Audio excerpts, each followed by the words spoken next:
Wayengani zakwethu-ke nginibekele namukele kuzo zonke iy'ndawo la kuzofinywa khona le video. Igama lami ngumsizi aka Nkosi Yoward. Mina uma uqala ungale kule channel qinisekisa ukuthi ucinezela usubscribe uzowathola zonke izinto engiy'postayo kuyona-ke le channel. Liphinde lahlehle icala lokubulawa kwayengonozinti u-Orlando Pirates Bafana Bafana uSenzo Meyiwa ngesikhathi kuvela ukuthi abamangalela bazofaka isicelo sosizo lwabameli bakahulumeni. Icala lokufa kukaMeyiwa lingene kokuqala ngaphambi kwejaji uRata Makotla eliqokwe-ke emva kokumiswa kukazwa kwabo ujaji uChifia Mahumela.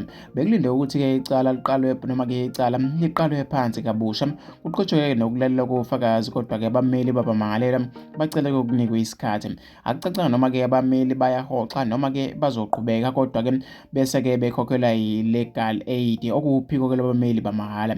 Ijaji likhiphe kumele ukuthi-ke abe-legal aid bafike-ke ngokushesha enkantolo-ke namaphepha ahadinga-ke noma-ke ukugcwaliswa ngabamangalela ukuze-ke kungachitheki isikhathi. Icala lihlehlela kulesibili, ijaji-ke noma-ke liyalela abameli ukuthi-ke baqedele yonke-ke imicikilishi ngoba-ke sekuningi isikhathi-ke esidlekile kuleli cala. Mina-ke ngizofisa ukuthi ngizwe uvo lwakho nombono wakho ukuthi wena ucabangani-ke ngaleli cala noma-ke ngaleli daba. Hlangana phakathi ku-comment section, ungakhohlwa ukucinezela usubscribe uzokwazi ukuthola zonke izinto engiy'postayo kuyona-ke le channel. Mina sengiphuma kanje.